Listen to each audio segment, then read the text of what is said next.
그다음 탄수원 나중에 오신다고 김현중 의원도 탄수원 했어요. 최재천 의원님 질의하시겠어요? 예, 최재천입니다.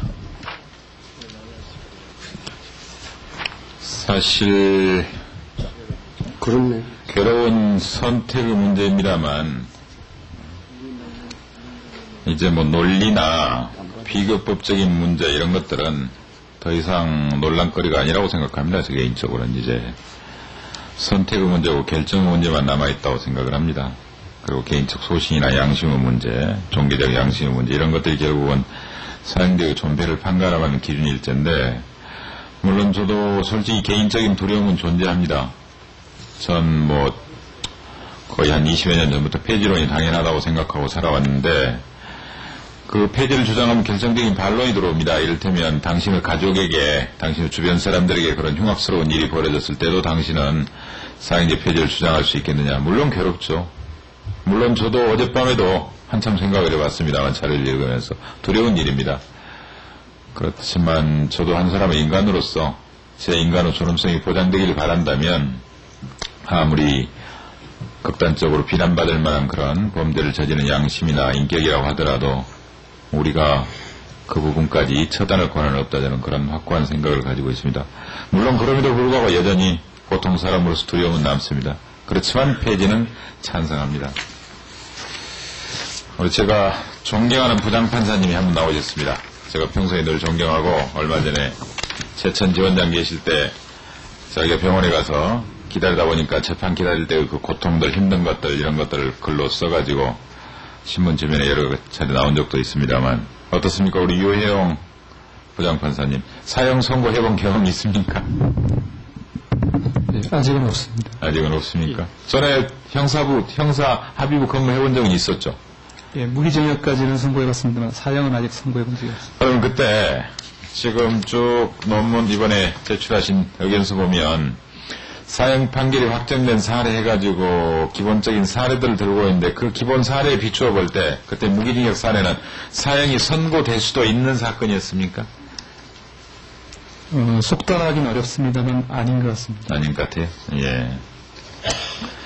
최근에 국민일보에서 대단히 좋은 리포트를 했습니다. 그리고 전번달 기자상도 받은 아주 대단한 리포트입니다만 거기 보면 이런 게 나옵니다. 사형수 52명의 재판 기록을 분석한 결과 3차례 재판 중에 사선 변호인을 선임할 수 있었던 사람은 불과 34%에 불과하고 나머지는 모두 다 국선 변호인이었고 경제력이 없었고 친인척들조차도 멀리해버렸고 1심 선고 뒤 항소를 포기한 사형수가 3명이나 있었고 2심까지만 심리를 받은 경우도 6명이고 본인도 자포자기였고 변호사를 또 사건을 맡지 않았고 지금 인용해 주신 대법원 판례 2003년 6월 13일치를 보면 양형의 조건이 되는 모든 사항을 철저히 심리하여 사형의 선택 여부를 결정해야 된다 이렇게 돼 있고 필수적 양형 자료 및 필요한 양형 심리의 방법으로 객관적인 자료 이런 것들 다 확보하라고 돼 있는데 이런 변호인을 선임하지 못하고 제대로 된 변호를 받지 못하는 현실이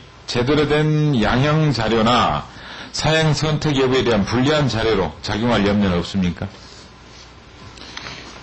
예, 그 점은 법원이 굉장히 철저하게 따져보고 또 보완해야 될 부분이라고 생각을 합니다. 하지만 최근에 국선 변호인 전속 제도나 전문 국선 변호인 제도가 도입된 이후에 국선 변호인들이 이런 사형의 문제는 중죄에 대해서는 사선 변호인 못지않게 충실하게 변론을 하고 있는 걸로 알고 있고 각급 법원에서도 판결 전 조사 제도를 이용하면 보호관찰관이 상당히 그 사람의 출생부터 현재 이르는 여러 가지 양형 조건에 대해서 상세한 조사를 해서 보고를 하는 걸로 알고 있습니다. 그 밖에 관련된 양형 증인 심리 또 피자 측의 피해자 진술권 부여 등의 방법으로 최대한 노력을 하고 있는 걸로 알고 있습니다만 위원님께서 지적하는 그런 부분들은 우리가 제대로 되고 있는지 한번 점검을 해볼 필요는 있다고 생각을 합니다. 네. 그 다음에요. 우리 자유주의 연대에서 활동하고 계신 변호사님 나오셨는데 전 우리 사회가 지나치게 신자유주의로 가고 있는 것에서 나름대로 문제의식을 가지고 있는데 이건 범죄학에 있어서도 마찬가지입니다.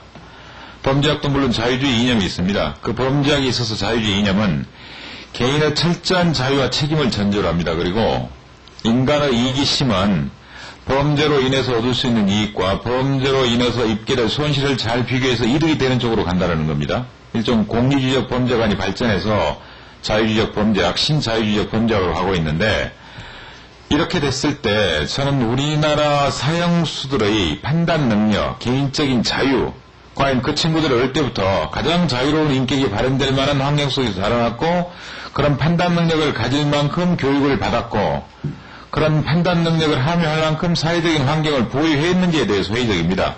자, 이런 예를 듭니다. 역시 국민일보 리포트를 가지고 통계를 삼습니다. 우리 이 변호사님. 우리나라 사형수들은 중졸학력의 무직이나 결손 가정이 대부분입니다. 62명 통계를 놓고 보니까 고졸이 가장 많고, 고퇴 9명, 중졸 8명, 중퇴 7명, 초졸 6명, 초퇴 5명, 대졸 4명, 대제 1명이에요. 평균으로는 중졸 정도입니다. 우리나라 평균 교육 연수가 2000년 통계로 10.6년인데 이것보다 훨씬 낮아요. 그리고 직업도 62명 중에 34명이 무직, 그 다음에 종업원 5명, 죄송합니다만 그 직업을 폄하하는 거 아니라는 거 말씀드립니다. 판매상 4명, 선원 3명, 회사원 2명, 목공회 2명, 유흥업 2명. 그리고 가정 환경을 보더라도 대부분이 결손가정, 흔히 말하는. 종교적으로도 우리나라 전체 종교 통계보다도 훨씬 뒤지는 57명이 무종교. 그렇다면 대한민국으로서 통상인의 판단 능력을 가진 평균적인 생활, 평균적인 판단 능력, 이런 것들을 제대로 갖지 못하는데, 이런 자유주의적 범죄학을 가지고 개인은 판단 능력을 가지고 있다. 그러니까 스스로 객관적으로 판단했기 때문에 그 판단에 따른 책임을 지우는 게 합당하다. 이런 식으로 법논리적으로 문제 제기하는 게 타당할 수 있을까요? 어떻게 생각하세요? 우선 저는 뭐 그런 식으로 문제 제기는 안 했습니다만, 네. 우선 의원님께서 지금 지적하시는 범죄는 가난 속에서 큰다, 이런 거에 대한 적절한 지적이지 아니겠는가, 이런 생각이 들고, 사형 문제하고는 조금 포인트가 다르지 않겠나, 이런 생각이 듭니다만, 자유주의적인 그 입장을 설명하라고 하시면 하겠습니다만, 그건 적절치 않은 것 같습니다만. 근데 사형을 현대 법논리학적으로 존치시키려면, 또 한편으로는 법률가들은 다들 모두가 사실 아까 이현영 교수님께서 법률가들을 한개 지적했습니다만, 전 사형제도와 관련해서 법률가들이 다 법률가들 계십니다만 두 가지 도구마에 빠져 있다고 생각을 합니다. 하나는 실정법 도구마에 빠져 있습니다. 법률가들은 법을 새로 만들기는 어려워합니다. 있는 거 없애는 거 대단히 어려워합니다. 사형제 있는 거 폐지하는 것보다 사형제 없는 거 도입하는 거 천지차이입니다. 법률가들한테는. 그래서 모든 법률가들은 실정법주의자이기 때문에 일단 존재하는 법은 전부 다 선이 돼버립니다. 여기에서 법률가들이 치명적인 결함을 발견되는 거고, 또 하나는 법률가들은 대부분 교과서적인 편견에서 못 벗어납니다. 아까 교과서 말씀하셨지만 형벌의 목적을 음보에 한정해버립니다. 우리가 정말 형벌의 목적을 음보로 보지 않고 교정이나 교화에 본다면 살려놓고 회개시키거나 교화시키거나 반성한 다음에 생을 뜨게 해야 본래적 의미의 형벌의 목적인데, 사실상 18세기 이전의 형벌의 목적관에 사로잡혀 있는 겁니다. 왜냐하면 우리가 지나치게 프로에센 법학을 그대로 개성을 했고 일본 법학을 개성하다 보니까 거기에 우리가 그 범주를 못 벗어나고 있는 겁니다. 자, 그런 점에서 볼 때 다시 비판합니다. 제가 지금 사형제도를 존치하고자 하는 분들이 교화 보정보다는 지나치게 음보주의적 사상에 젖어 있다, 이렇게 비판할 수 있겠는데 어떻게 생각하세요? 저는 형벌은 세 가지 목적이 동시에 존재한다고 봅니다. 음보적인 면이 있고, 교화적인 면이 있고, 그 다음에 일반 예방, 범죄 억제하는 그런 효과, 그 세 가지 면이 있는데, 그 시대별로 과거에는 음보의 주관점이 있었고, 중간에 일반 예방, 최근에 와서는 교화의 중간점이 있습니다만은, 그건 하나의 주관점이고, 하나의 시대 흐름이지, 그게 본질 자체가 바뀐 건 아니라고 봅니다. 따라서, 이 형벌은 기본적으로는 음보입니다. 응보라는 수단을 통해서 인가 일반 예방도 하는 거고 그를 통해서 교화의 수단으로 삼는 거지 이 본질 자체는 바뀌지 않았다고 봅니다. 그런 면에서 응보라는 게 반드시 원시적이고 유치한 감정이냐 천만의 그 의견은 그렇게 동의하지 않습니다. 좋습니다. 좋은 말씀하셨어요.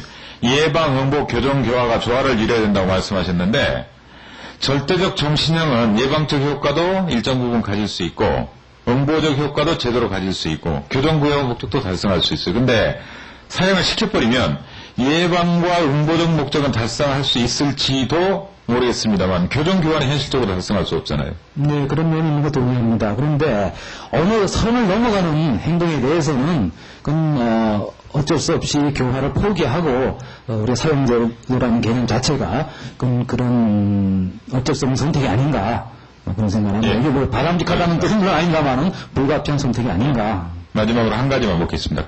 마이크 좀 조정해 주세요. 저는 또 하나 사형제도를 개인의 책임으로 돌려버리는 거 이건 대단히 비겁한 행태라고 생각을 합니다.